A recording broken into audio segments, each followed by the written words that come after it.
Minha própria filha me ameaçou por telefone dizendo que ia fazer algo comigo se eu não passasse a senha do cartão dela. Nunca pensei que chegaria o dia em que uma filha que saiu do meu ventre, que mamou no meu peito, que eu criei com tanto amor e sacrifício, seria capaz de me xingar de velha inútil no meio de um restaurante cheio de gente. Mas aconteceu. E quando aconteceu, eu descobri uma força dentro de mim que nem eu sabia que existia. Vocês sabem aquela sensação quando o chão some debaixo dos seus pés? Foi exatamente isso que senti quando ouvi a voz da Vanessa do outro lado da linha, gritando comigo como se eu fosse um cachorro. Meu coração bateu tão forte que pensei que ia ter um infarto ali mesmo, sentada na minha poltrona da sala. Minhas mãos tremiam tanto que quase derrubei o telefone. Não era só raiva que eu sentia, era uma mistura de dor, decepção e uma revolta que queimava por dentro como fogo. Sabe o que mais me machucou? Não foram os xingamentos, não foram as ameaças. Foi perceber que minha filha, aquela menininha que eu carregava no colo quando estava com febre, que eu consolava quando chorava por causa de namoradinho, havia se transformado numa pessoa que eu não conhecia, uma estranha que morava no corpo da minha Vanessa. Eu me chamo Marlene, tenho 67 anos e moro aqui em Curitiba há mais de 40 anos. Sou viúva há 5 anos, desde que perdi meu querido Osvaldo num acidente de carro. Desde então, vivo sozinha numa casinha simples no bairro Água Verde. É uma casa pequena, mas é minha. Cada tijolo, cada móvel foi conquistado com muito suor e trabalho. Passei a vida inteira costurando para fora, fazendo roupas para as madames do bairro, consertando calças, fazendo bainhas, bordando enxovais de casamento. Minha máquina de costura vivia cantarolando desde as 6 da manhã até tarde da noite. Eram horas e horas debruçada sobre tecidos, cuidando de cada ponto, de cada detalhe. Meus dedos ficaram calejados, minha vista cansada, minhas costas doloridas, mas eu nunca reclamei. Trabalhava com gosto porque sabia que cada real que entrava em casa era uma vitória, era independência, era dignidade. Quando o Osvaldo morreu, pensei que ia desmoronar. Éramos casados há 38 anos e ele sempre foi meu companheiro, meu melhor amigo, meu porto seguro. Nos primeiros meses de viuvez, mal conseguia sair de casa. Parecia que não fazia sentido continuar vivendo. Mas aí lembrei que tinha 2 filhos que precisavam de mim, a Vanessa e o João Carlos. Eles já eram adultos, mas uma mãe nunca para de ser mãe, não é mesmo?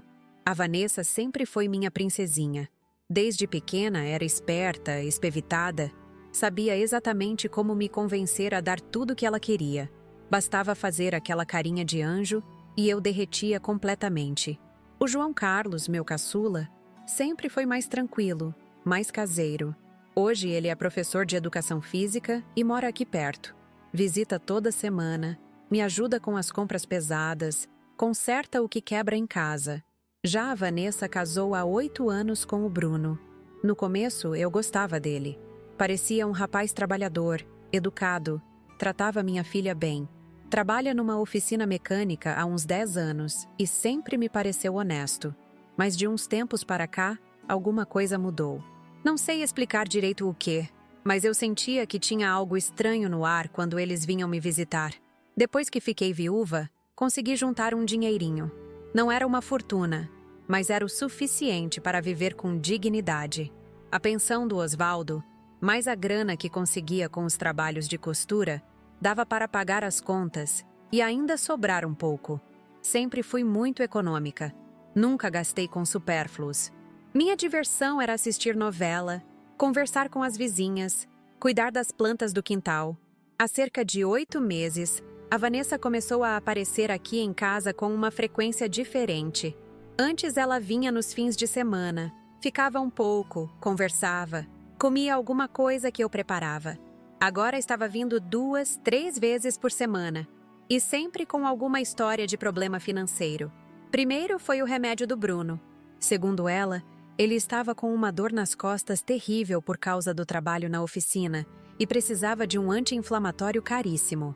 Como mãe, eu não podia deixar meu genro sofrendo, então dei os R$ 300 que ela pediu. Na semana seguinte, foi problema no carro. O motor estava com defeito e eles precisavam de R$ 1.200 para o conserto. Como iam trabalhar sem carro? Mais uma vez, abri a carteira. Depois foi goteira no banheiro. Depois foi problema no chuveiro elétrico. Depois foi conta de luz atrasada. Depois foi parcela do cartão de crédito em atraso. Sempre uma desculpa nova. Sempre uma emergência diferente. E eu, que sempre fui mãe coruja, sempre ajudava. Achava que era normal filha precisar de ajuda de vez em quando. Afinal, a vida está difícil para todo mundo, não é? O que mais me preocupava era ver a Vanessa sempre nervosa, sempre agitada. Perguntava se estava tudo bem e ela dizia que era só cansaço do trabalho na loja de roupas. Mas uma mãe sente quando tem alguma coisa errada com os filhos. É um instinto que não engana.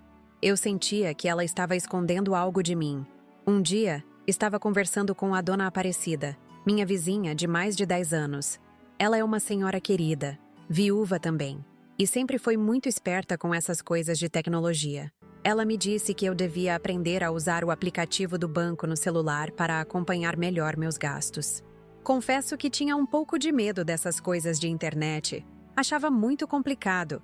Mas ela insistiu tanto que acabei aceitando a ajuda.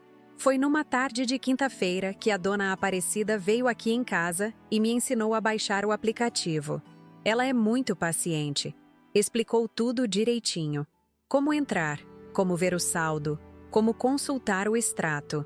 No começo achei muito confuso, mas depois de uns dias praticando, comecei a pegar o jeito. E foi aí que minha vida virou de cabeça para baixo. Quando abri o extrato pela primeira vez e comecei a ver os números, pensei que estava vendo errado. Havia saques e transferências que eu não lembrava de ter feito. Valores altos saindo da minha conta com uma frequência que me deixou assustada. Primeiro pensei que era erro do banco, ou que alguém tinha clonado meu cartão. O coração disparou e uma sensação gelada tomou conta do meu peito. Comecei a anotar todos os valores numa folha de papel. R$ 500 aqui, 800 ali, 1.200 lá. Quando somei tudo, quase caí da cadeira. Em 6 meses, tinha saído da minha conta mais de R$ 15.000. R$ 15.000. Dinheiro que eu juntei centavo por centavo, costurando de sol a sol, economizando em tudo. Mas o pior ainda estava por vir. Quando olhei com mais atenção, percebi que a maioria dos valores coincidia exatamente com as quantias que eu havia dado para a Vanessa. Os mesmos valores, nas mesmas datas. Não podia ser coincidência. Minha própria filha estava me enganando. Estava inventando desculpas para tirar dinheiro de mim. A sensação foi como levar um soco no estômago. Sabe quando você está num sonho ruim e acorda aliviada porque não era real? Pois é, só que dessa vez eu não conseguia acordar. Era tudo real, muito real. Minha filha, meu sangue, estava me roubando. Passei 3 dias sem conseguir dormir direito.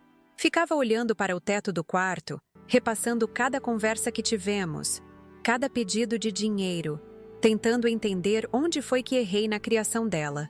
Como uma filha que eu amava tanto era capaz de fazer isso comigo? Onde foi que perdi o controle da situação? Decidi investigar mais a fundo. Comecei a anotar tudo, a guardar cada comprovante, cada conversa. Se minha suspeita estivesse certa, eu ia precisar de provas.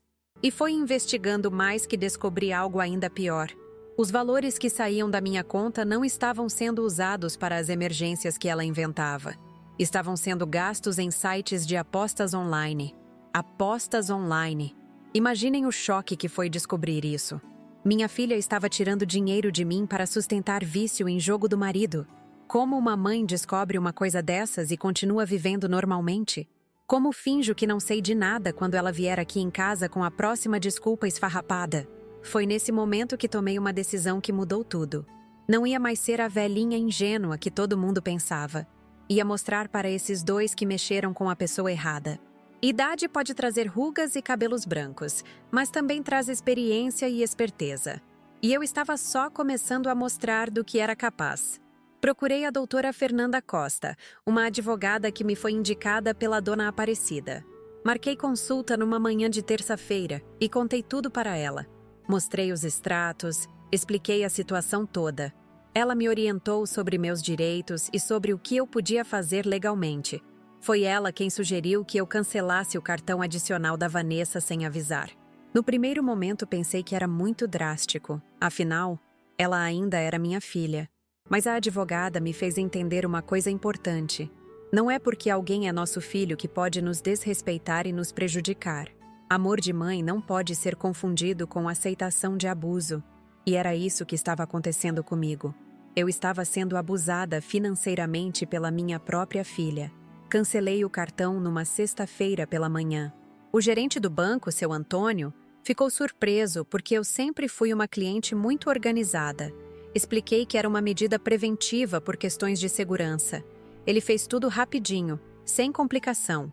Saí do banco com uma sensação estranha, misturada. Por um lado, alívio. Por outro, a certeza de que uma guerra estava prestes a começar. Durante o final de semana, Vanessa não apareceu aqui.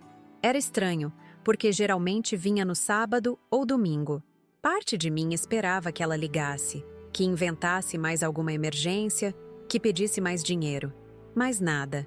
O silêncio às vezes é mais eloquente que qualquer palavra. Foi na segunda-feira seguinte que tudo explodiu. Era por volta das 7:30 da noite. Eu estava na cozinha preparando meu chá de camomila quando o telefone tocou.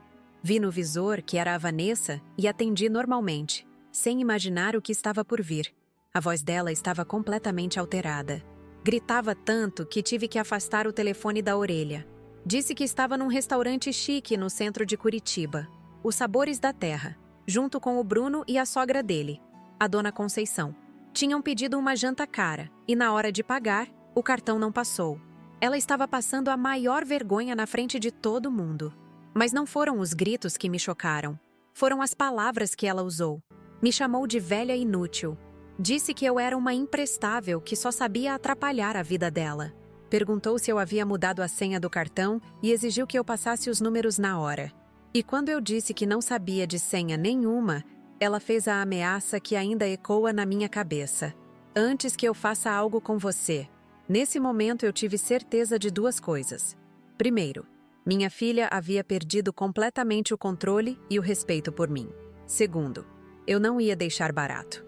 Rapidamente liguei o gravador do celular, uma função que a dona Aparecida tinha me ensinado, e gravei cada palavra daquela conversa. Cada insulto, cada ameaça ficou registrado.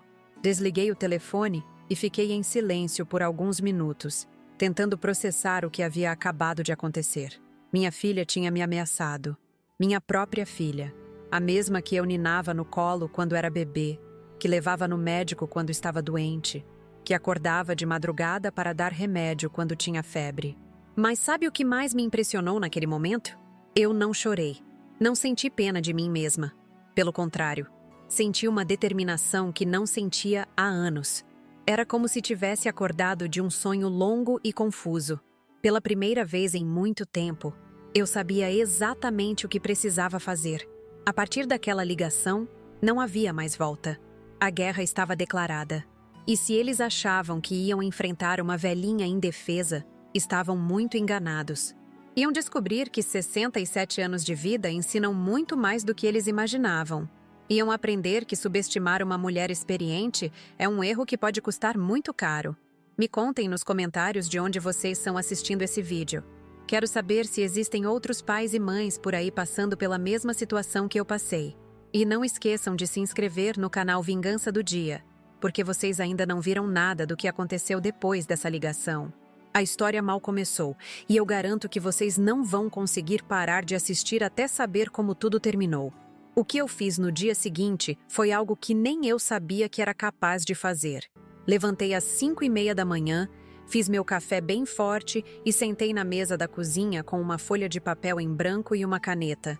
Ia organizar cada evidência, cada mentira, cada centavo que havia sido tirado de mim. Se queriam brincar de me enganar, iam descobrir que mexeram com a pessoa errada. Comecei relembrando a primeira vez que a Vanessa me pediu dinheiro depois da morte do Osvaldo. Foi em março do ano passado.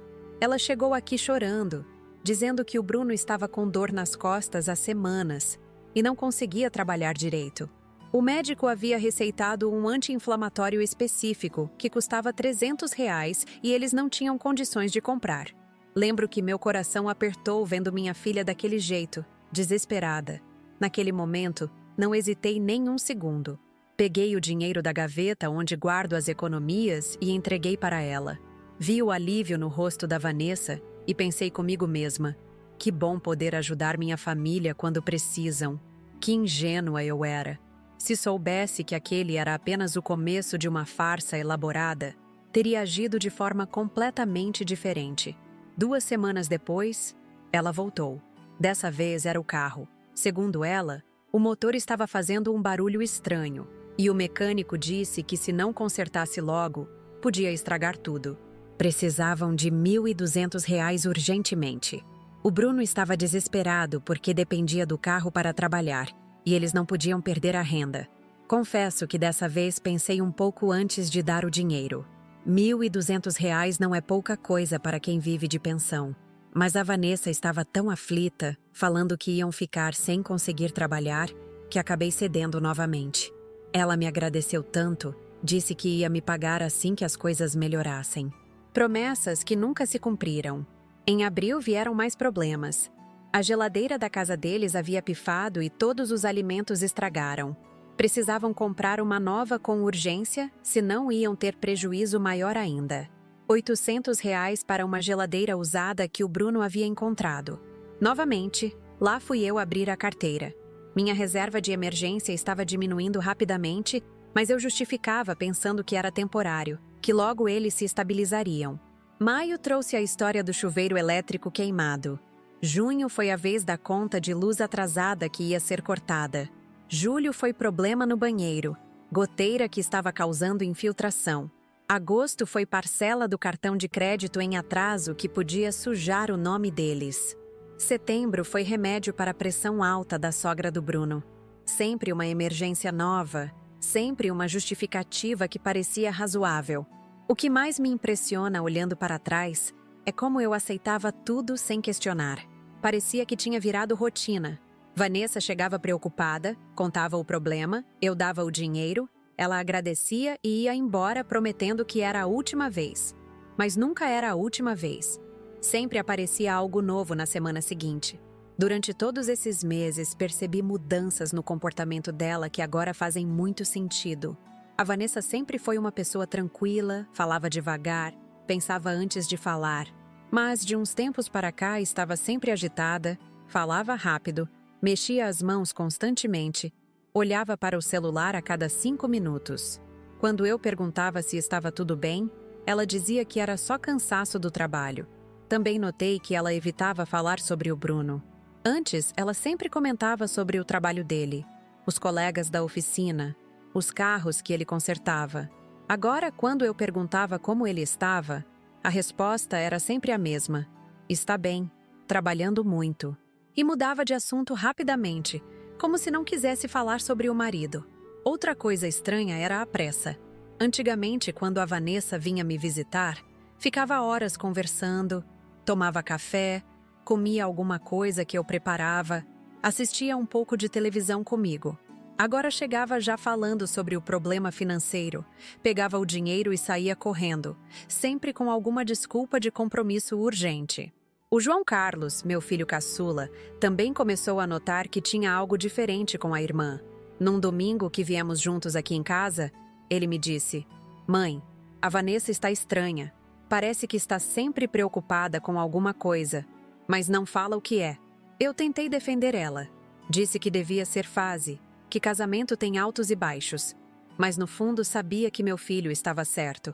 Foi quando aprendi a usar o aplicativo do banco que tudo começou a se esclarecer. A dona Aparecida havia insistido tanto para eu entrar na era digital que acabei cedendo. Ela veio aqui numa tarde de quinta-feira com uma paciência de santa, me ensinou passo a passo como baixar o aplicativo, criar a senha, navegar pelos menus. No primeiro dia que usei sozinha, fiquei encantada com a facilidade. Podia ver meu saldo a qualquer hora, consultar extratos de meses anteriores, verificar se alguma conta havia sido debitada. Parecia mágica ter todo o controle financeiro na palma da mão. Se soubesse o que ia descobrir usando essa ferramenta, talvez tivesse pensado 2 vezes. Comecei consultando o extrato do mês atual. Tudo normal. Pensão entrando no dia certo, débito automático da conta de luz, da água, do telefone, algumas compras no mercado. Depois fui voltando mês por mês, checando os extratos anteriores. E foi aí que percebi um padrão estranho.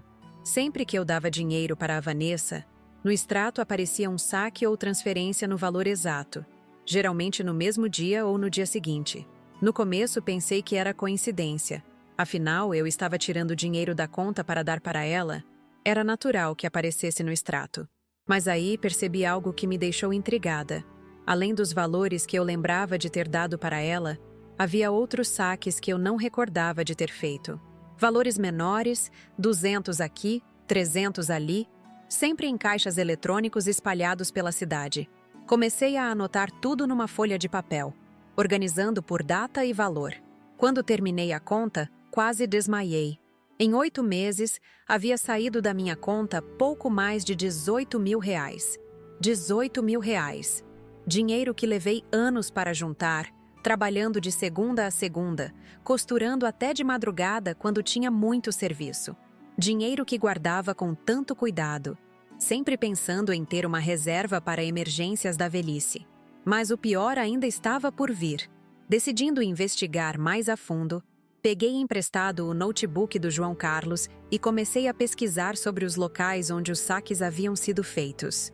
Muitos eram em caixas eletrônicos perto de casas de apostas, bingos e até mesmo dentro de cassinos clandestinos. Meu sangue gelou quando entendi a conexão. Procurei na internet informações sobre vício em jogos e descobri um mundo que eu não conhecia. Sites de apostas online, jogos de cassino virtual, apostas esportivas, tudo funcionando 24 horas por dia. Li depoimentos de pessoas que perderam casas, carros, economias inteiras em questão de meses. Famílias destruídas, casamentos acabados, filhos abandonados por causa desse vício terrível. Comecei a conectar os pontos. O comportamento agitado da Vanessa, a pressa constante, os pedidos frequentes de dinheiro, a forma evasiva de falar sobre o Bruno. Tudo fazia sentido agora. Minha filha não estava mentindo apenas para me tirar dinheiro. Ela estava mentindo para alimentar o vício em apostas do marido dela. A descoberta me deixou numa montanha-russa emocional. Primeiro veio a raiva. Uma raiva que queimava por dentro como fogo. Como eles tiveram coragem de me enganar desse jeito? Como construíram toda essa encenação elaborada apenas para me roubar? Depois veio a tristeza profunda. A sensação de ter sido traída pelas pessoas que mais amava no mundo. Passei dias sem conseguir comer direito, sem dormir bem. Ficava imaginando quantas outras mentiras a Vanessa havia me contado. Será que algum dos problemas que ela relatou era real? Será que realmente precisaram consertar o carro, trocar a geladeira, resolver a goteira? Ou tudo não passava de invenção para justificar os saques constantes? Decidi fazer um teste. Na próxima vez que a Vanessa aparecesse aqui pedindo dinheiro, eu ia investigar a veracidade da história. Não demorou muito. Numa terça-feira de manhã, ela chegou aqui com uma cara de desespero que já conhecia bem. Disse que a sogra do Bruno, a dona Conceição, havia caído e quebrado o braço. Precisava de R$ 500 para pagar o exame de raio-x particular, porque o SUS estava demorando muito. Dessa vez, eu disse que ia junto ao hospital. Queria visitar a dona Conceição, levar uma fruta, conversar um pouco. A reação da Vanessa foi reveladora. Começou a gaguejar, disse que não precisava, que a sogra estava muito envergonhada da situação. Inventou 1000 desculpas para eu não ir junto. Mas eu insisti e disse que fazia questão de acompanhar. Foi aí que a farsa desmoronou. A Vanessa começou a chorar. Disse que estava passando por problemas sérios em casa e que não podia contar para ninguém. Implorou para eu dar o dinheiro sem fazer perguntas. Prometeu que ia explicar tudo depois. Naquele momento tive certeza absoluta. Não havia sogra machucada, não havia exame para pagar. Era tudo mentira. Disse para ela que não ia dar dinheiro nenhum até saber exatamente o que estava acontecendo. A Vanessa ficou desesperada. Chorou mais ainda. Disse que eu não entendia a situação dela, mas não contou a verdade. Preferiu ir embora de mãos vazias a confessar o que realmente estava fazendo com o dinheiro que eu dava. Naquela noite, liguei para o João Carlos e contei tudo o que havia descoberto. Meu filho ficou chocado. Não conseguia acreditar que a irmã fosse capaz de uma coisa dessas. Disse que ia conversar com ela, tentar entender o que estava acontecendo. Mas eu pedi para ele não falar nada ainda. Queria ter certeza absoluta antes de confrontar a Vanessa. Foi quando tomei a decisão de procurar ajuda profissional. A dona Aparecida me indicou a doutora Fernanda Costa, uma advogada especializada em direito de família. Marquei uma consulta para a sexta-feira seguinte. Ia descobrir quais eram meus direitos e o que podia fazer para me proteger. No consultório da advogada, contei toda a história desde o começo. Mostrei os extratos bancários, expliquei sobre as mentiras da Vanessa, falei sobre minha suspeita do vício em apostas. A doutora Fernanda me ouviu com atenção e depois explicou que eu estava sendo vítima de abuso financeiro familiar. Segundo ela, mesmo sendo minha filha, a Vanessa não tinha direito de me enganar para conseguir dinheiro. Era crime de estelionato contra vulnerável, já que eu era idosa. Podia registrar boletim de ocorrência e até mesmo processar criminalmente. Mas antes sugeriu que eu tentasse resolver a situação em família. A primeira medida que a advogada sugeriu foi cancelar o cartão adicional que a Vanessa usava. Dessa forma, cortaria pela raiz a possibilidade de novos saques sem meu conhecimento. Também orientou que eu mudasse todas as senhas bancárias e não compartilhasse com mais ninguém. Saí do escritório da advogada com uma mistura de alívio e apreensão. Alívio por saber que não estava sozinha e que podia tomar medidas legais se necessário. Apreensão porque sabia que o confronto com a Vanessa seria inevitável e doloroso. Mas estava decidida. Não ia mais ser enganada. Na segunda-feira seguinte, fui ao banco bem cedo. O gerente, seu Antônio, ficou surpreso quando pedi para cancelar o cartão adicional da Vanessa. Era uma medida drástica, e ele questionou se tinha certeza. Expliquei que era por motivos de segurança pessoal, e ele providenciou o cancelamento imediatamente. Caminhando de volta para casa, senti uma sensação estranha. Era como se tivesse acordado de um sonho longo e confuso. Durante meses fui enganada, manipulada, usada pela minha própria filha. Mas agora estava tomando o controle da situação. Era assustador e libertador ao mesmo tempo. Durante o resto da semana, a Vanessa não apareceu aqui. Era estranho porque geralmente vinha pelo menos 2 vezes por semana. Parte de mim ficou preocupada, pensando se ela estava bem. Outra parte sabia que logo ela apareceria com alguma nova emergência, alguma nova história para justificar a necessidade de dinheiro. O que eu não esperava era que a próxima vez que ouvisse a voz da minha filha fosse através de uma ligação desesperada, com ela me xingando e me ameaçando do meio de um restaurante. Mas antes de chegar nesse momento terrível, preciso contar como descobri toda a extensão da mentira que estava vivendo. Foi numa manhã de sábado, 3 dias depois de cancelar o cartão da Vanessa, que decidi fazer uma investigação mais profunda. O João Carlos havia me emprestado seu notebook e me ensinado a navegar melhor na internet. Comecei pesquisando sobre vícios em apostas, tentando entender como funcionava esse mundo sombrio que havia destruído a paz da minha família. O que descobri me deixou horrorizada. Existem milhares de sites de apostas online funcionando no Brasil, muitos deles ilegais, que viciam pessoas em questão de semanas. Li depoimentos de esposas que perderam maridos, mães que viram filhos destruídos, famílias inteiras que ficaram na miséria por causa desse vício terrível. Era como uma doença silenciosa que corroía tudo por dentro. Aprendi que os viciados em apostas desenvolvem uma compulsão incontrolável. Começam apostando pequenos valores, mas rapidamente precisam apostar quantias maiores para sentir a mesma emoção. Quando ganham, apostam mais achando que estão numa maré de sorte. Quando perdem, apostam mais tentando recuperar o prejuízo. É um ciclo vicioso que nunca tem fim feliz. Comecei a conectar esse conhecimento com o comportamento que observei na Vanessa nos últimos meses. A agitação constante, o nervosismo, a pressa em conseguir dinheiro, a relutância em falar sobre a vida pessoal. Tudo se encaixava perfeitamente no perfil de alguém que convive com um viciado em jogos. Mas eu ainda precisava de provas concretas. Suspeitas não bastavam. Precisava ter certeza absoluta antes de confrontar minha filha. Foi então que tive uma ideia que mudou tudo. Decidi contratar um detetive particular para investigar as atividades do Bruno. a doutora Fernanda me indicou um profissional sério e discreto, o doutor Roberto Silva, que tinha mais de 20 anos de experiência em investigações familiares. Marquei uma reunião com ele numa segunda-feira de manhã. No começo, fiquei constrangida explicando a situação, mas ele me tranquilizou dizendo que casos assim eram mais comuns do que eu imaginava.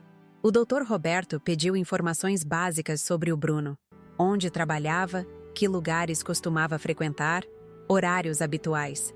Também pediu fotos dele para facilitar a identificação.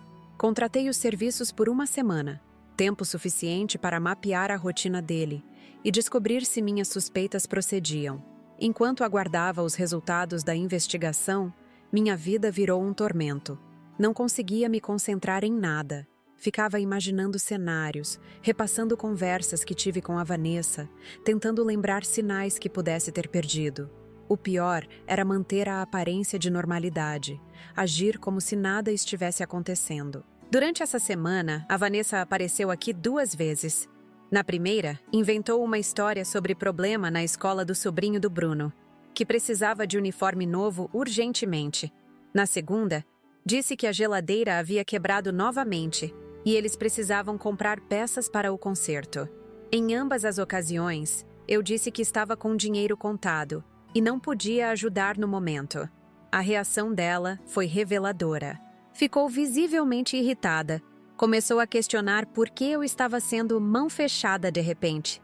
Disse que sempre me ajudou quando precisei, e agora que estava passando dificuldades, eu estava virando as costas para ela.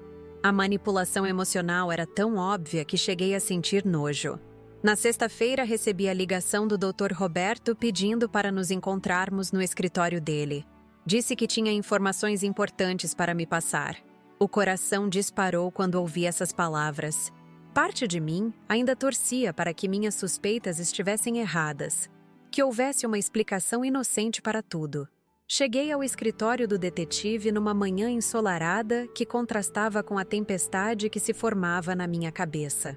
Ele me recebeu com uma expressão séria e colocou uma pasta grossa sobre a mesa. Disse que, infelizmente, minhas suspeitas se confirmaram de forma ainda pior do que eu imaginava. Durante uma semana, o Dr. Roberto acompanhou discretamente a rotina do Bruno. Descobriu que ele realmente trabalhava na oficina mecânica, mas apenas meio período. Durante as tardes, frequentava casas de apostas clandestinas espalhadas pela cidade. Passou horas fotografando e documentando cada lugar que ele visitava. As fotos eram chocantes. Mostravam o Bruno entrando e saindo de locais suspeitos, sempre com uma expressão tensa, às vezes claramente nervoso. Em algumas imagens, ele aparecia contando dinheiro na rua. Em outras, conversando com pessoas que o detetive identificou como agiotistas conhecidos no meio. Mas o pior estava por vir. O Dr. Roberto conseguiu rastrear algumas das transações bancárias do Bruno através de um contato na Polícia Civil. Descobriu que ele havia contraído dívidas com pelo menos 3 grupos diferentes de agiotistas. O valor total das dívidas ultrapassava R$40 mil. R$40 mil. O número ecoou na minha cabeça como um trovão. Era mais do que eu conseguiria juntar em 2 anos de trabalho. Era uma fortuna para uma família simples como a nossa. E o pior, as dívidas continuavam crescendo por causa dos juros abusivos que os agiotistas cobravam. O detetive explicou que a situação do Bruno era extremamente perigosa. Agiotistas não brincam quando o assunto é cobrança. Usam métodos violentos para recuperar o dinheiro e não hesitam em ameaçar familiares dos devedores. Era possível que a própria Vanessa estivesse sendo pressionada a conseguir dinheiro para pagar as dívidas do marido. Essa revelação mudou completamente minha perspectiva sobre a situação. Talvez minha filha não fosse apenas uma mentirosa gananciosa. Talvez ela estivesse sendo chantageada, ameaçada, forçada a me enganar para proteger a própria vida. A raiva que sentia dela foi substituída por uma mistura de pena e indignação. Saí do escritório do detetive com a cabeça girando. Precisava processar todas essas informações, decidir qual seria meu próximo passo. Uma coisa estava clara: não podia mais fingir que não sabia de nada. A situação tinha saído completamente do controle e precisava ser enfrentada antes que alguém se machucasse. Durante o fim de semana, Fiquei trancada em casa, organizando todas as evidências que havia coletado. Extratos bancários, relatório do detetive, fotos, anotações, gravações das conversas com a advogada. Era como montar um quebra-cabeças macabro, onde cada peça revelava um pedaço da mentira que havia consumido minha família. Decidi que ia confrontar a Vanessa na segunda-feira. Não aguentava mais viver nessa encenação, fingindo que acreditava nas histórias dela enquanto sabia que estava sendo enganada. Mas queria fazer isso de forma inteligente, estratégica, para conseguir a confissão completa e entender toda a extensão do problema. Liguei para ela no domingo à noite e marquei um almoço para o dia seguinte. Disse que queria conversar sobre assuntos de família, que sentia falta de passarmos mais tempo juntas. Ela aceitou prontamente, provavelmente pensando que era uma oportunidade de me pedir mais dinheiro. Passei a noite de domingo sem dormir, ensaiando mentalmente como seria a conversa. Queria ser firme, mas não agressiva, decidida, mas não cruel. Afinal, se minhas suspeitas estivessem corretas, a Vanessa também era vítima da situação, mesmo que tivesse escolhido o caminho errado para lidar com o problema. Na segunda-feira de manhã, levantei cedo e preparei um almoço especial. Fiz o prato preferido da Vanessa desde criança, escondidinho de carne seca com purê de mandioquinha. Queria que ela se sentisse acolhida e relaxada antes da conversa difícil que teríamos. Ela chegou pontualmente ao meio-dia, como sempre educada e carinhosa na superfície. Abraçou-me, elogiou o cheiro da comida, perguntou sobre minha saúde. Era a mesma filha doce que eu conhecia, mas agora eu sabia que por trás daquele sorriso havia segredos terríveis. Durante o almoço, tentei conduzir a conversa de forma natural. Perguntei sobre o trabalho, sobre como estava o relacionamento com o Bruno, se tinham planos para o futuro. As respostas dela eram vagas, evasivas, sempre desviando o foco dos assuntos mais pessoais. Foi depois da sobremesa que decidi ir direto ao ponto. Disse que havia descoberto movimentações estranhas na minha conta bancária e estava preocupada. A reação da Vanessa foi imediata. O rosto ficou pálido. As mãos começaram a tremer ligeiramente. Os olhos se desviaram do meu olhar.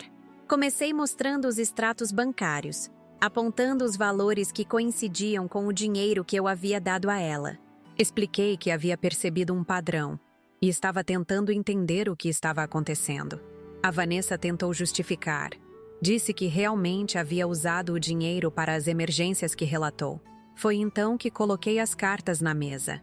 Mostrei o relatório do detetive, as fotos do Bruno nas casas de apostas, as informações sobre as dívidas com agiotistas. A Vanessa desmoronou completamente. Começou a chorar convulsivamente, balbuciando desculpas entrecortadas, admitindo finalmente que havia mentido. Entre lágrimas e soluços, ela contou a verdade completa. O Bruno havia desenvolvido vício em apostas há mais de um ano. Começou apostando pequenos valores em jogos online, mas rapidamente escalou para apostas maiores em casas clandestinas. Quando as dívidas começaram a se acumular, ele recorreu a agiotistas para tentar quitar os débitos. A situação saiu totalmente do controle. Os agiotistas começaram a pressionar o Bruno, fazendo ameaças cada vez mais sérias. Em algumas ocasiões, chegaram a aparecer no local de trabalho dele cobrando o dinheiro publicamente. A pressão psicológica era tanta que ele começou a ter crises de pânico e insônia. Foi quando os agiotistas descobriram que a sogra dele tinha algumas economias que a Vanessa entrou no esquema. Inicialmente, ela se recusou a me enganar, mas as ameaças se estenderam para ela também. Disseram que se o dinheiro não aparecesse, tanto o Bruno quanto ela poderiam sofrer consequências graves. A partir daí, a Vanessa começou a inventar as histórias para me tirar dinheiro. Cada mentira era cuidadosamente elaborada para parecer verossímil e despertar minha compaixão maternal. Ela sabia exatamente quais botões apertar para me convencer a ajudar. O mais revoltante era descobrir que nem todo o dinheiro ia para os agiotistas. Parte dele o Bruno usava para continuar apostando, numa tentativa desesperada de ganhar o suficiente para quitar todas as dívidas de uma vez. Era uma lógica completamente distorcida, mas típica de quem está viciado. Ouvindo aquela confissão, senti uma mistura de alívio e indignação. alívio por finalmente conhecer a verdade completa, indignação por ter sido enganada tão elaboradamente por tanto tempo, mas também senti pena da situação desesperadora que minha filha estava vivendo. A Vanessa implorou meu perdão, disse que não via outra saída, que estava apavorada com as ameaças dos agiotistas. Jurou que tentou convencer o Bruno a parar de apostar, mas ele sempre prometia que da próxima vez ia conseguir o dinheiro para pagar tudo, e não conseguia controlar o impulso. Naquele momento, tomei uma decisão que surpreendeu até a mim mesma. Disse para a Vanessa que ia ajudá-los a sair dessa situação, mas não do jeito que ela esperava. Não ia dar mais dinheiro para alimentar o vício do Bruno, nem para pagar agiotistas. Ia fazer algo muito mais efetivo. Expliquei que havia consultado uma advogada e sabia exatamente quais medidas tomar. Primeiro, eles precisavam admitir publicamente o problema e buscar tratamento para o vício. Segundo, iam registrar boletim de ocorrência contra os agiotistas por ameaça e extorsão. Terceiro, iam se submeter a um plano de pagamento supervisionado para quitar as dívidas legítimas. A reação da Vanessa foi de pânico. Disse que os agiotistas não iam aceitar essa proposta, que as consequências seriam terríveis, mas eu estava irredutível. Expliquei que a única forma de quebrar aquele ciclo vicioso era enfrentando o problema de frente, com transparência e apoio profissional. Foi nesse momento que a Vanessa me revelou algo que me deixou ainda mais chocada. Os agiotistas já sabiam da minha existência e das minhas economias. Haviam investigado a família inteira e descoberto que eu tinha uma reserva financeira considerável. Estava na mira deles como próximo alvo caso o Bruno não conseguisse pagar. Essa revelação mudou tudo. Não era mais apenas uma questão familiar, mas uma questão de segurança pessoal. Eu estava sendo stalkeada por criminosos que não hesitariam em me prejudicar para recuperar o dinheiro que o Bruno devia. A situação era muito mais grave do que imaginava. Terminamos a conversa com um acordo. A Vanessa teria uma semana para convencer o Bruno a aceitar o plano de ação que eu propusera. Se ele se recusasse, eu tomaria medidas mais drásticas, incluindo o registro de boletim de ocorrência e o corte completo de relações com eles até que a situação se resolvesse.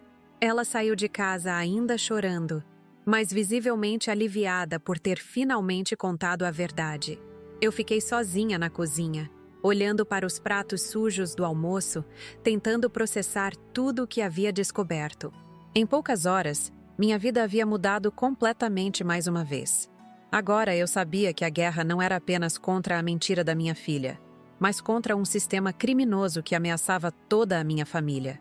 E se eles achavam que iam intimidar uma senhora de 67 anos, estavam muito enganados.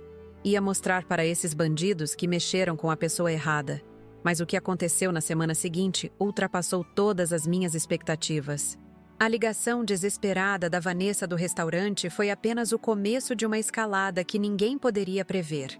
Durante aqueles 7 dias que dei de prazo para ela convencer o Bruno a aceitar meu plano, vivi numa tensão constante, como se estivesse sentada numa bomba prestes a explodir.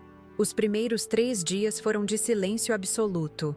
Nem ligação, nem visita, nem mensagem. Era estranho porque a Vanessa sempre mantinha contato comigo, mesmo quando estava ocupada.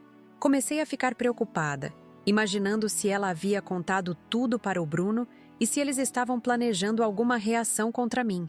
Na quarta-feira à noite, não aguentei mais a ansiedade e liguei para ela. O telefone chamou várias vezes antes que ela atendesse, e quando finalmente falou comigo, a voz estava diferente. Rouca, cansada, como se tivesse passado dias sem dormir direito. Perguntei se estava tudo bem e ela disse que sim, mas que precisava de mais tempo para resolver a situação. Insisti para saber se havia conversado com o Bruno sobre nossa proposta. Ela hesitou antes de responder. Depois disse que sim, que ele estava pensando nas opções. Mas, pelo tom da voz dela, percebi que as coisas não estavam indo como planejado. Havia algo na forma como pronunciava as palavras que me deixava inquieta. Perguntei se ela queria vir aqui em casa para conversarmos melhor, mas ela recusou rapidamente. Disse que estava muito ocupada no trabalho e que assim que tivesse uma resposta definitiva do Bruno, entraria em contato comigo. Desliguei o telefone com uma sensação ruim no estômago. Na quinta-feira, decidi tomar uma atitude proativa. Liguei para o João Carlos e contei sobre a conversa que havia tido com a irmã. Meu filho ficou extremamente preocupado e disse que ia tentar falar com a Vanessa pessoalmente. Conhecia o endereço onde ela morava com o Bruno e podia aparecer lá sem avisar. Algumas horas depois, o João Carlos me ligou de volta com notícias perturbadoras. Havia ido ao apartamento da irmã, mas ela não estava em casa. Quem atendeu foi o Bruno, que estava visivelmente nervoso e agitado. Disse que a Vanessa havia saído para resolver uns problemas e que não sabia quando voltaria. O que mais preocupou meu filho foi o estado do apartamento. Pela fresta da porta, conseguiu ver que a casa estava bagunçada, com móveis fora do lugar e algumas caixas empilhadas na sala. Quando perguntou se eles estavam se mudando, o Bruno ficou ainda mais nervoso e disse que era apenas uma reorganização. Passamos o resto da quinta-feira e toda a sexta-feira tentando contatar a Vanessa, mas ela não atendia mais as ligações. As chamadas iam direto para a caixa postal, como se o telefone estivesse desligado. A preocupação estava se transformando em desespero. Algo definitivamente estava errado. No sábado de manhã, tomei a decisão de ir pessoalmente ao apartamento deles. Pedi para o João Carlos me acompanhar e fomos até lá por volta das 10 horas. Quando chegamos, descobrimos que o apartamento estava vazio, completamente vazio. Não havia mais nada lá dentro, nem móveis, nem roupas, nem qualquer sinal de que alguém havia morado ali. O porteiro do prédio nos informou que eles haviam se mudado na madrugada de quinta para sexta-feira. Disse que foi uma mudança muito estranha, feita às pressas, com muita pressa e nervosismo. O Bruno estava claramente apavorado e a Vanessa parecia estar chorando o tempo todo durante a retirada dos móveis.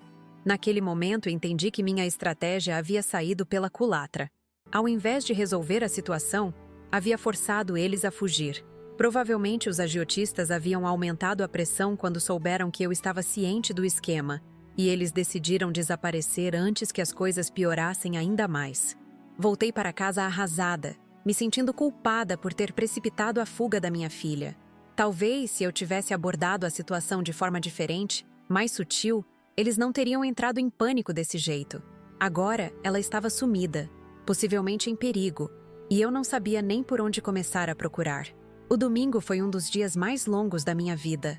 Fiquei olhando para o telefone a cada 5 minutos, esperando que ele tocasse e fosse a voz da Vanessa dizendo que estava bem. Tentei ligar várias vezes, mas o número continuava fora de área. Era como se ela tivesse evaporado do mapa. Durante todo o fim de semana, o João Carlos e eu tentamos rastrear possíveis paradeiros deles. Ligamos para os parentes do Bruno, para os colegas de trabalho da Vanessa, para conhecidos em comum. Ninguém sabia de nada. Ou realmente não sabiam, ou estavam protegendo eles, mantendo segredo sobre o paradeiro. Na segunda-feira, uma semana exata após nossa última conversa presencial, minha vida mudou novamente de forma dramática. Eram 7h30 da noite. Eu estava na cozinha preparando meu chá de camomila quando o telefone tocou. Olhei no visor esperando ver um número desconhecido, mas era o número da Vanessa. Atendi rapidamente, aliviada por finalmente ter notícias dela. Mas a voz que ouvi do outro lado da linha não era a filha carinhosa que eu conhecia. Era uma pessoa transtornada, falando aos gritos, claramente fora de controle. O volume estava tão alto que precisei afastar o telefone da orelha. "Você mudou a senha do cartão, sua velha inútil?" Foram as primeiras palavras que ouvi. O choque foi tão grande que por alguns segundos não consegui processar o que estava acontecendo. Minha própria filha estava me xingando, me tratando como se eu fosse uma estranha qualquer na rua. "Vanessa, onde você está? Estou preocupada com você há dias." Tentei responder, mas ela me cortou imediatamente, gritando ainda mais alto. Disse que estava num restaurante tentando pagar a conta e o cartão não funcionava. Exigiu que eu passasse a nova senha imediatamente. Foi nesse momento que a ficha caiu completamente. Ela não sabia que eu havia cancelado o cartão. Durante toda essa semana de fuga, eles provavelmente estavam tentando usar o dinheiro da minha conta para se sustentar e pagar as dívidas. Quando chegou a hora de usar o cartão numa situação importante, descobriram que ele não funcionava mais. Vanessa, eu cancelei o cartão na semana passada. Expliquei calmamente, tentando manter o tom de voz controlado apesar do turbilhão de emoções que estava sentindo. A reação dela foi explosiva. Começou a gritar obscenidades que jamais imaginei ouvir da boca da minha filha. Você é uma imprestável. Uma velha que só sabe atrapalhar a vida dos outros. Ela berrava no telefone. Fale a senha antes que eu faça algo com você. As palavras cortavam como navalhas. Cada insulto era uma punhalada no coração de uma mãe que sempre fez tudo pelos filhos. Mas foi a ameaça final que me deixou realmente assustada. Antes que eu faça algo com você, ecoou na minha cabeça como um sino sinistro. Minha própria filha estava me ameaçando fisicamente por causa de dinheiro. Havia chegado a um ponto que jamais imaginei ser possível. Rapidamente, lembrei de uma funcionalidade que a dona Aparecida havia me ensinado no celular: o gravador de voz. Com dedos trêmulos, consegui ativar a gravação enquanto a conversa continuava. Cada palavra que ela falava ficou registrada, incluindo todas as ameaças e ofensas. Vanessa, você precisa se acalmar. Vamos conversar pessoalmente e resolver essa situação. Tentei novamente, mas ela estava completamente irracional. Disse que não havia mais conversa possível, que eu tinha destruído a vida dela e que agora ia ter que lidar com as consequências. No fundo da ligação, consegui ouvir vozes masculinas tentando acalmar a situação. Reconheci a voz do Bruno dizendo algo como: "Para com isso, tem gente olhando." Também ouvi uma voz feminina mais idosa, que imagino fosse a sogra dele, a dona Conceição, tentando mediar a conversa. A situação estava claramente constrangedora para todos os presentes no restaurante. Vanessa estava fazendo um escândalo público, gritando comigo no telefone enquanto outras pessoas assistiam à cena. Podia imaginar a vergonha que eles estavam passando, mas minha filha parecia não se importar com mais nada além do dinheiro. "Se você não resolver isso, você vai se arrepender." Foi a última ameaça que ouvi antes dela desligar o telefone bruscamente. Fiquei parada na cozinha, segurando o aparelho, tentando processar o que havia acabado de acontecer. Minha filha havia me ameaçado. Era real. Não estava sonhando. As mãos tremiam tanto que quase deixei o telefone cair. O coração batia tão forte que parecia que ia sair pela boca. Senti uma mistura de medo, raiva e tristeza profunda que nunca havia experimentado antes. Como chegamos a esse ponto? Como uma família que sempre foi unida se transformou nessa tragédia? Imediatamente liguei para o João Carlos e contei sobre a ligação. Meu filho ficou horrorizado com o que a irmã havia feito. Disse que ia sair de casa imediatamente e vir me fazer companhia, pois estava preocupado com as ameaças que ela havia feito. Não queria me deixar sozinha depois de algo tão sério. Enquanto esperava meu filho chegar, fiquei pensando sobre como a situação havia escalado tão rapidamente. Uma semana antes, pensava que estava lidando com um problema de mentiras e manipulação financeira. Agora estava enfrentando ameaças diretas da minha própria filha. Quando o João Carlos chegou, ouvimos juntos a gravação da conversa. Ele ficou chocado com o tom agressivo da irmã, com os xingamentos pesados e principalmente com as ameaças explícitas. Disse que aquela não era a Vanessa que conhecíamos, que algo muito sério havia acontecido para ela chegar a esse nível de desespero. Conversamos sobre as possíveis próximas ações. João Carlos achava que devíamos registrar boletim de ocorrência imediatamente, antes que a situação escalasse ainda mais. Eu estava dividida entre proteger minha segurança e tentar salvar minha filha de uma situação que claramente havia saído do controle dela. Decidimos aguardar até o dia seguinte para tomar qualquer decisão drástica. Talvez a Vanessa entrasse em contato novamente, mas calma, se desculpando pelo que havia acontecido. Talvez conseguíssemos resolver tudo em família, sem envolver autoridades. Ainda havia uma pontinha de esperança maternal em mim, mas a noite foi terrível. Dormi muito pouco, sempre em sobressalto com qualquer barulho da rua. Cada carro que passava, cada porta que batia no prédio me deixava em estado de alerta. As ameaças da Vanessa ecoavam na minha cabeça, criando cenários cada vez mais assustadores. Na manhã seguinte, terça-feira, tomei 2 decisões importantes. Primeira, Ia trocar todas as fechaduras da casa. Segunda, ia procurar a doutora Fernanda imediatamente para saber quais medidas legais podia tomar. Não ia mais esperar que a situação se resolvesse sozinha. Liguei para um chaveiro de confiança que fez o serviço na parte da manhã. Expliquei que era uma medida preventiva por questões de segurança. Ele não fez perguntas. Apenas trocou todas as fechaduras e me entregou as chaves novas. Uma medida simples que me trouxe um pouco mais de tranquilidade. À tarde, fui ao escritório da advogada levando a gravação da conversa telefônica. A doutora Fernanda ouviu tudo com atenção e ficou visivelmente preocupada com o tom das ameaças. Disse que eu tinha elementos suficientes para registrar boletim de ocorrência por ameaça e que recomendava fortemente que eu fizesse isso. Segundo ela, ameaças contra idosos são consideradas crimes mais graves na legislação brasileira. Mesmo sendo minha filha, a Vanessa não tinha direito de me intimidar ou ameaçar. A gravação seria uma prova irrefutável caso fosse necessário tomar medidas legais mais severas. Saí do escritório da advogada com uma nova perspectiva sobre a situação. Não era mais apenas uma mãe tentando proteger uma filha problemática.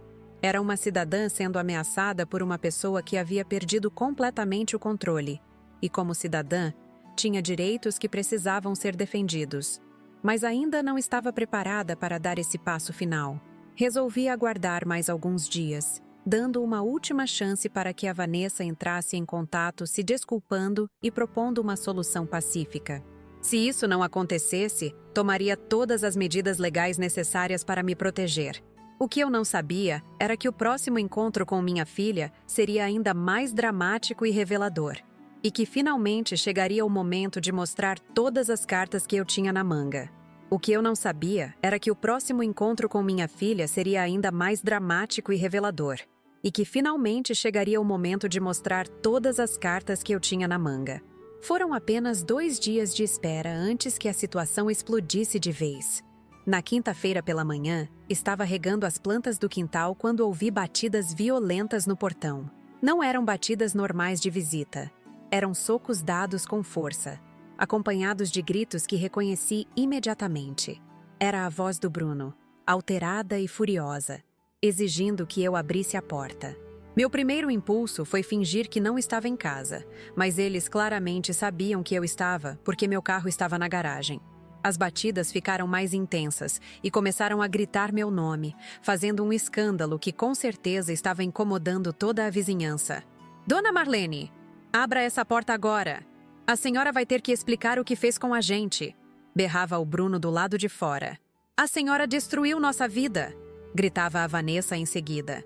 Era uma cena surreal. Minha própria filha participando de uma invasão à minha casa. Respirei fundo, ajeitei os cabelos e caminhei até o portão com toda a dignidade que consegui reunir. Não ia demonstrar medo nem insegurança. Quando abri a porta, me deparei com um cenário que nunca vou esquecer. Bruno com o rosto vermelho de raiva, punhos cerrados, Vanessa chorando, mas claramente furiosa. E atrás deles, a Dona Conceição, que parecia estar tão chocada quanto eu com toda aquela situação. Podem entrar, disse calmamente. Mas quero uma conversa civilizada na minha casa. O Bruno passou por mim empurrando sem a menor educação. Vanessa entrou em seguida, evitando meu olhar. Dona Conceição foi a última, sussurrando um pedido de desculpas constrangido pelo comportamento dos dois. Na sala, Bruno imediatamente começou a me confrontar. Bateu piunho na mesinha de centro, derrubando um vasinho de plantas que eu mantinha ali há anos. A senhora acabou com nossa vida. Por causa da senhora, perdemos tudo. Gritava enquanto andava de um lado para o outro como uma fera enjaulada. Sente-se, ordenei com firmeza. Na minha casa, quem manda sou eu. Se querem conversar, vamos conversar como pessoas civilizadas. Se querem continuar gritando, podem ir embora agora mesmo. O tom autoritário que usei surpreendeu até a mim mesma. Era como se décadas de experiência de vida tivessem aflorado numa única frase. Vanessa foi a primeira a se sentar, ainda soluçando. Bruno resistiu por alguns segundos, mas acabou cedendo quando viu que eu não ia recuar. Dona Conceição permaneceu de pé perto da porta, claramente desconfortável com toda a situação. Agora vamos esclarecer algumas coisas. Comecei, mantendo a voz firme e controlada. Primeiro, Eu não destruí a vida de ninguém. Apenas protegi meu próprio dinheiro de ser usado em atividades criminosas. Segundo, se vocês estão numa situação difícil, foi por escolhas que fizeram, não por culpa minha. Bruno tentou me interromper, mas levantei a mão pedindo silêncio. Ainda não terminei de falar. Terceiro, minha filha me ameaçou por telefone há 2 dias. Tenho tudo gravado. Quarto, sei exatamente o que vocês andaram fazendo com o dinheiro que tiraram de mim. A expressão no rosto deles mudou completamente quando mencionei que tinha gravações. Vanessa ficou ainda mais pálida e Bruno, pela primeira vez, pareceu realmente preocupado. Era óbvio que não esperavam que eu tivesse provas concretas de tudo o que havia acontecido. Mãe, deixa eu explicar, tentou a Vanessa, mas eu a cortei imediatamente. Agora é minha vez de falar. Vocês tiveram meses para me contar a verdade e escolheram mentir. Agora vão escutar o que eu descobri. Levantei-me calmamente e fui até o quarto buscar a pasta com todas as evidências que havia coletado. Quando voltei à sala, dispus sobre a mesa de centro os extratos bancários, o relatório do detetive, as fotos do Bruno nas casas de apostas, as anotações sobre as dívidas com agiotistas. O silêncio que se fez na sala era ensurdecedor. Bruno olhava para as fotos como se estivesse vendo fantasmas. Vanessa cobriu o rosto com as mãos, provavelmente percebendo que toda a farsa havia sido descoberta. Dona Conceição se aproximou da mesa para ver melhor os documentos. 40 mil reais em dívidas com agiotistas. Li em voz alta, apontando para o relatório. 15 mil reais retirados da minha conta em 8 meses. Frequência diária em casas de apostas ilegais. Mentiras elaboradas para me enganar. Cada número que falava era como uma bofetada na cara deles. Foi nesse momento que Dona Conceição explodiu. Bruno, como você foi capaz de uma coisa dessas? Como envolveu essa família numa situação tão suja? A voz dela tremia de indignação. E você, Vanessa? Como teve coragem de enganar sua própria mãe dessa forma?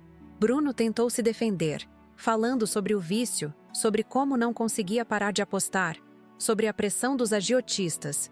Mas Dona Conceição não quis saber de desculpas. Vício não justifica roubo. Vício não justifica mentira.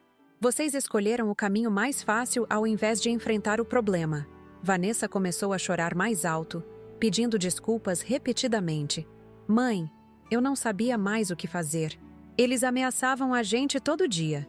Eu tinha medo de contar a verdade porque sabia que a senhora ficaria decepcionada comigo. As lágrimas eram genuínas, mas eu não estava mais disposta a me deixar levar pela emoção. Decepcionada? Respondi secamente. Filha, decepção é pouco para descrever o que sinto. Vocês não só me roubaram, como me ameaçaram quando descobri a verdade. Transformaram nossa relação familiar numa farsa criminosa. Foi então que liguei o computador que havia emprestado do João Carlos especificamente para esse momento. Na tela, abri o aplicativo do banco e mostrei para eles toda a movimentação financeira dos últimos meses. Cada saque, cada transferência, cada valor que havia saído da minha conta estava ali registrado em detalhes. Olhem bem para essa tela, disse apontando para os números. Cada real que vocês pegaram de mim está documentado aqui.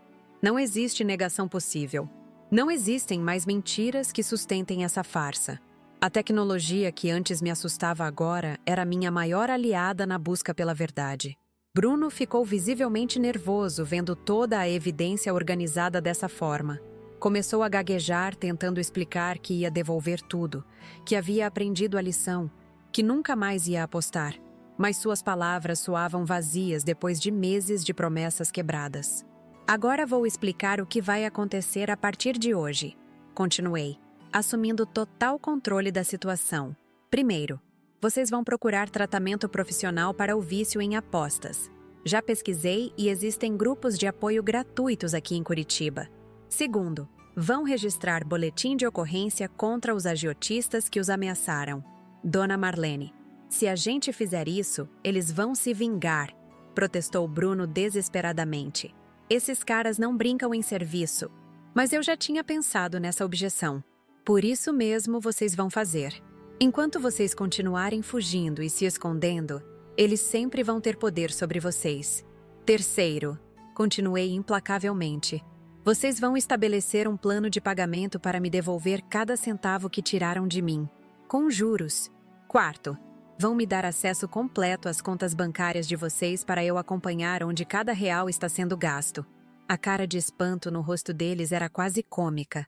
Claramente esperavam que eu fosse a velhinha chorona que sempre perdoava tudo e continuava ajudando. Mas descobriram que estavam lidando com uma mulher que havia decidido assumir o controle da própria vida. E se a gente não aceitar essas condições? Perguntou Bruno com um tom de desafio na voz. A pergunta foi exatamente o que eu esperava. Estava preparada para esse momento há dias. Caminhei até a estante e peguei uma pasta adicional que havia preparado especificamente para essa situação. Então vocês vão lidar com as consequências legais. Respondi calmamente, abrindo a pasta e mostrando o conteúdo. Boletim de ocorrência por ameaça já preenchido. Processo por estelionato contra vulnerável em andamento. Bloqueio judicial de bens. Prisão preventiva. O silêncio voltou a dominar a sala. Desta vez, porém, não era um silêncio de choque, mas de rendição. Eles finalmente entenderam que eu não estava blefando.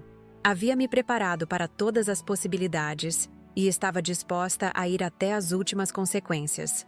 Dona Conceição foi a primeira a falar. Bruno, você vai aceitar todas as condições que a Dona Marlene está impondo. E vai agradecer por ela ainda estar disposta a ajudar vocês depois de tudo que fizeram. A autoridade na voz da sogra era inquestionável. E se eu descobrir que vocês estão tentando me enganar novamente? Acrescentei. Ou se receberem mais alguma ameaça da parte de vocês, todas essas medidas legais vão ser acionadas imediatamente. Não haverá segunda chance. Vanessa finalmente conseguiu falar entre os soluços. Mãe, a gente aceita tudo. Eu sei que errei muito, que traí sua confiança. Mas, por favor, nos dê uma oportunidade de consertar essa situação. Pela primeira vez em meses, sua voz soava genuína, sem a manipulação que eu havia aprendido a reconhecer. Uma oportunidade? Respondi, olhando diretamente nos olhos dela. Filha, oportunidades vocês tiveram muitas. Oportunidade de me contar a verdade desde o começo. Oportunidade de pedir ajuda de forma honesta. Oportunidade de tratar o problema do vício ao invés de alimentá-lo com o meu dinheiro. Agora vocês não têm mais oportunidades. Continuei com firmeza. Vocês têm obrigações. A obrigação de se tratar. A obrigação de me ressarcir. A obrigação de reconstruir a confiança que destruíram. E se não cumprirem essas obrigações, vão enfrentar as consequências legais. Bruno baixou a cabeça pela primeira vez desde que havia entrado na minha casa. Dona Marlene, eu aceito tudo. Sei que fiz muita besteira e que coloquei a Vanessa numa situação terrível. Vou procurar tratamento. Vou trabalhar para pagar o que devemos. Vou fazer tudo certinho. Ótimo, respondi secamente. Então vamos estabelecer o cronograma. Amanhã vocês vão ao grupo de apoio para viciados em apostas. No sábado vão comigo à delegacia registrar o boletim contra os agiotistas. Na segunda-feira vamos ao banco abrir uma conta conjunta onde vocês vão depositar mensalmente o valor que devem. Levantei-me e fui até a cozinha buscar um bloco de notas. Voltei à sala e comecei a anotar cada acordo que estávamos fazendo. 15 mil reais do principal, mais 3 mil de juros, totalizando 18 mil reais, divididos em 36 parcelas de 500 reais. Primeiro vencimento, próxima sexta-feira. Mãe, 500 reais por mês é muito dinheiro pra gente, tentou argumentar Vanessa. Mas eu já tinha pensado nessa objeção também. Filha, 500 reais é exatamente o que vocês gastavam por mês apostando. Se conseguiam desperdiçar essa quantia em jogos, conseguem pagar para quitar uma dívida real. Dona Conceição se pronunciou novamente. Eles vão pagar, Dona Marlene. Eu vou pessoalmente supervisionar para garantir que cumpram o acordo. Era reconfortante saber que tinha uma aliada na família do Bruno. Alguém que também havia sido prejudicada pelas mentiras deles. Passamos mais uma hora acertando todos os detalhes do acordo. Horários dos tratamentos, formas de prestação de contas, consequências por descumprimento, canais de comunicação. Cada aspecto foi minuciosamente planejado para evitar futuras manipulações. Quando eles finalmente se levantaram para ir embora, A atmosfera na sala havia mudado completamente. A raiva e o desespero dos primeiros momentos tinham dado lugar a uma resignação pesada, mas também a um alívio palpável. Finalmente, toda a verdade estava exposta e um plano estava traçado. Vanessa se aproximou de mim antes de sair. Mãe, eu sei que não mereço, mas ainda espero que um dia a senhora possa me perdoar. Olhei para ela por alguns segundos antes de responder. Filha, perdão se conquista com atitudes, não com palavras. Mostre que mudou, e talvez possamos reconstruir nossa relação. Depois que eles saíram, fiquei sozinha na sala olhando para todos os documentos espalhados na mesa. Era impressionante como uma situação que parecia desesperadora havia se transformado numa vitória completa. Eu havia conseguido assumir o controle total da situação e estabelecer condições que protegiam meus interesses. Pela primeira vez em meses, senti uma paz genuína. Não era mais a velhinha ingênua sendo enganada pela própria família. Era uma mulher forte, inteligente, que havia usado sua experiência e determinação para resolver um problema complexo. A vingança não havia sido cruel nem destrutiva, mas sim educativa e reconstrutiva. Depois que eles saíram, fiquei sozinha na sala, olhando para todos os documentos espalhados na mesa. Era impressionante como uma situação que parecia desesperadora havia se transformado numa vitória completa. Eu havia conseguido assumir o controle total da situação e estabelecer condições que protegiam meus interesses. E agora, 6 meses depois de tudo isso, posso dizer que foi a melhor decisão que tomei na minha vida. Olhando para trás, percebo que o maior erro que cometi durante todos esses meses foi subestimar minha própria capacidade. Por décadas me acostumei a ser vista como a velhinha bondosa que sempre ajuda todo mundo sem questionar. Meus filhos, meus vizinhos, até eu mesma havia internalizado essa imagem de fragilidade e dependência que a sociedade impõe às pessoas da minha idade. Mas quando me vi encurralada, ameaçada e roubada pela minha própria filha, descobri uma força interior que nem sabia que existia. Descobri que 67 anos de experiência de vida me deram ferramentas poderosas para enfrentar situações difíceis. A idade não me tornou mais fraca, me tornou mais esperta. A primeira lição que aprendi nessa jornada é que amor materno não significa aceitação incondicional de qualquer comportamento. Durante meses eu justifiquei as mentiras da Vanessa porque achava que era obrigação de mãe sempre perdoar, sempre compreender, sempre ajudar. Mas existe uma diferença enorme entre amar um filho e permitir que ele nos abuse. Quando finalmente tracei limites claros e estabeleci consequências reais para as ações dela, não estava sendo uma mãe cruel. Estava sendo uma mãe responsável, ensinando lições que a vida deveria ter ensinado há muito tempo. Amor verdadeiro, às vezes, exige firmeza, exige que digamos não. Exige que permitamos que nossos filhos enfrentem as consequências de suas escolhas. A segunda lição foi sobre o poder da preparação e da organização. Se eu tivesse confrontado a Vanessa na base da emoção, provavelmente ela teria conseguido me manipular novamente com lágrimas e promessas vazias. Mas porque me preparei meticulosamente, coletei evidências, busquei orientação legal e tracei um plano de ação, consegui manter o controle da situação do início ao fim. Cada documento que organizei, cada gravação que fiz, cada conselho profissional que busquei, se transformou numa arma poderosa na hora do confronto. Eles chegaram à minha casa, esperando intimidar uma senhora assustada, e se depararam com uma mulher completamente preparada para a guerra que eles haviam declarado. Hoje, olhando os comprovantes de pagamento que a Vanessa deposita religiosamente toda sexta-feira, sinto um orgulho que não experimentava há anos. Não é orgulho pelo dinheiro em si, mas pela demonstração de que é possível sim ensinar responsabilidade para filhos adultos, mesmo quando parecem casos perdidos.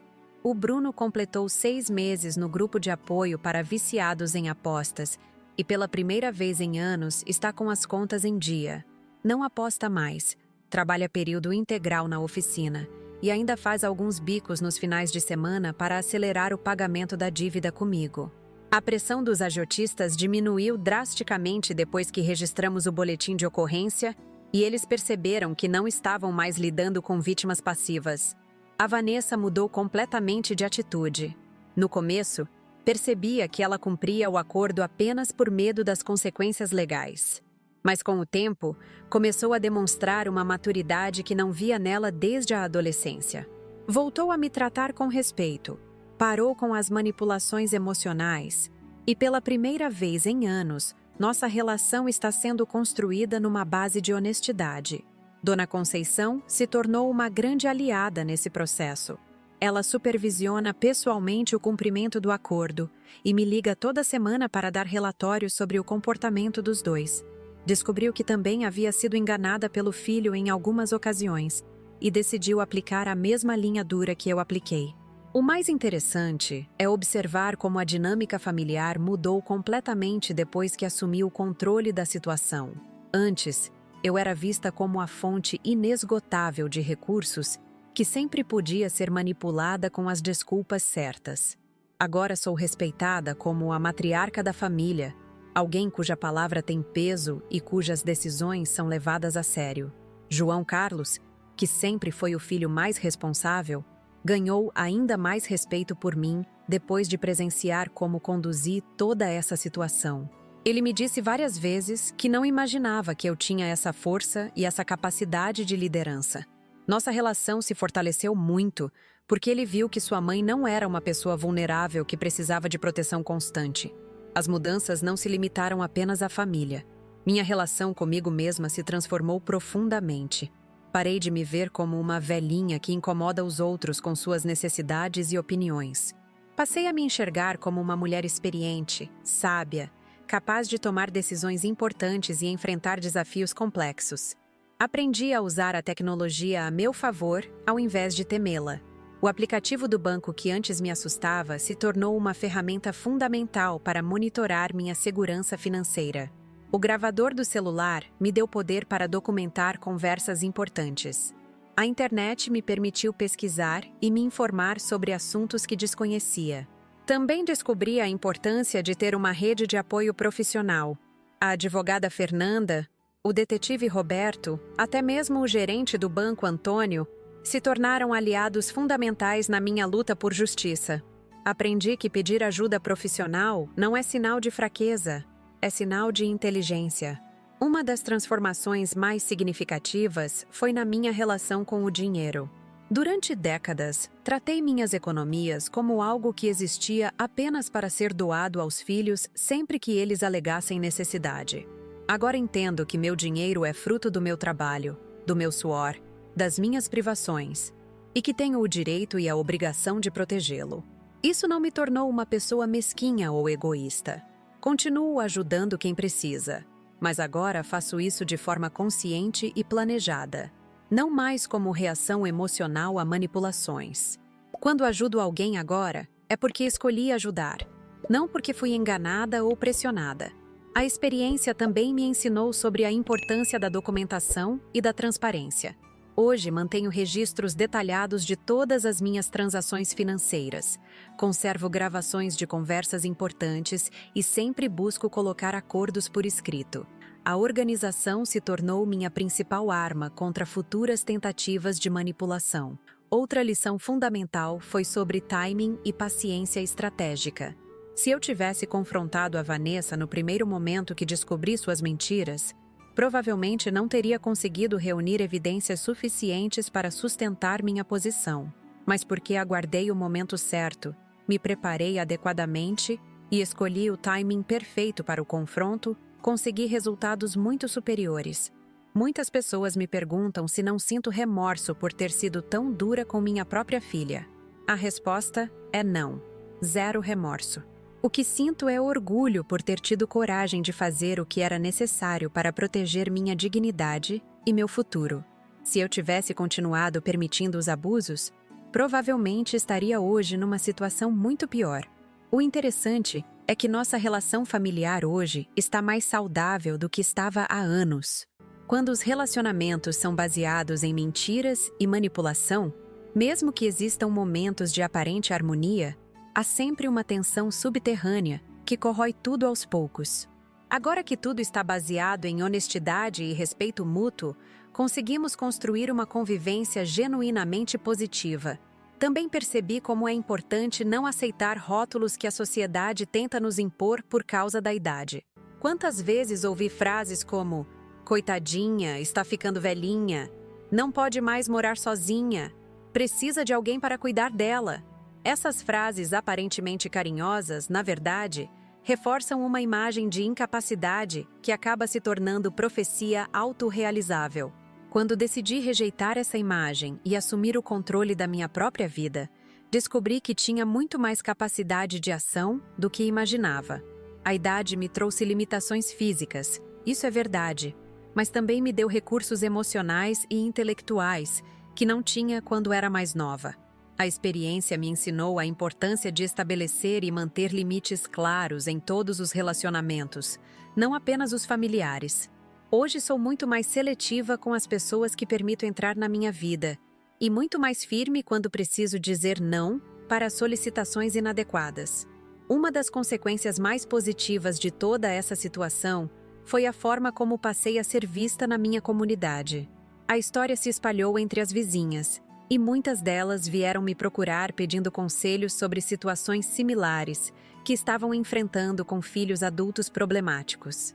Descobri que minha experiência podia ajudar outras pessoas. Atualmente, participo de um grupo de apoio para idosos que estão enfrentando abuso financeiro familiar. Compartilho minha experiência e ajudo outras pessoas a desenvolverem estratégias para se protegerem. É gratificante perceber que toda aquela dor se transformou numa fonte de conhecimento útil para outras pessoas. O mais importante de tudo que aprendi é que nunca é tarde para mudar, para crescer, para se reinventar. Aos 67 anos, descobri aspectos da minha personalidade que nem sabia que existiam. Desenvolvi habilidades que nunca imaginei precisar. Me tornei uma pessoa mais forte e mais sábia. Para quem está assistindo esse vídeo e se identificando com minha história, quero deixar um recado muito claro. Não importa a sua idade, você tem poder para mudar situações abusivas na sua vida. Pode ser assustador no começo, pode parecer impossível, mas se você se organizar, buscar ajuda profissional e tiver coragem para enfrentar a situação, pode conseguir resultados surpreendentes. Não aceitem ser tratados como pessoas descartáveis só porque têm mais idade. Não permitam que filhos adultos os usem como caixas eletrônicos pessoais. Não tenham medo de estabelecer limites e consequências. O amor verdadeiro às vezes exige firmeza. Comentem aqui embaixo contando suas próprias experiências com familiares manipuladores. Quero saber quantos de vocês já passaram por situações parecidas e como lidaram com elas. Suas histórias podem ajudar outras pessoas que estão enfrentando problemas similares. Se vocês gostaram da minha história e querem ver mais conteúdos assim, não esqueçam de se inscrever no canal Vingança do Dia. Temos várias outras histórias de pessoas que conseguiram dar a volta por cima em situações difíceis. Deixem o like nesse vídeo para ajudar mais gente a encontrar esse conteúdo. Visitem também os outros vídeos do canal. Temos histórias de superação, de justiça, de pessoas que não se deixaram levar por situações abusivas. Cada história é uma lição de vida que pode inspirar vocês a lutarem pelos seus direitos. E por favor, se esse conteúdo foi útil para vocês, considerem fazer uma contribuição através do Valeu Demais. Produzir vídeos diários com essa qualidade tem custos significativos e a ajuda de vocês é fundamental para mantermos esse trabalho. Cada real contribuído nos ajuda a trazer mais histórias, mais conteúdo, mais lições de vida para vocês. O Valeu Demais é uma forma simples e segura de apoiar nosso canal. Com a ajuda de vocês, conseguimos investir em melhor equipamento, em pesquisa mais detalhada para as histórias, em profissionais que nos ajudam a produzir conteúdo de qualidade. Vocês fazem parte dessa família e sua contribuição faz toda a diferença. Não esqueçam de ativar o sininho das notificações para não perderem nenhum vídeo novo. Postamos conteúdo todos os dias e cada história tem uma lição importante para compartilhar. Juntos estamos construindo uma comunidade de pessoas que não aceitam ser desrespeitadas e que lutam pela própria dignidade. Obrigada por assistirem até o final. Obrigada por fazerem parte dessa jornada comigo. E lembrem-se sempre, vocês são mais fortes do que imaginam e merecem ser tratados com respeito, independentemente da idade que tenham. Nos vemos no próximo vídeo do Vingança do Dia.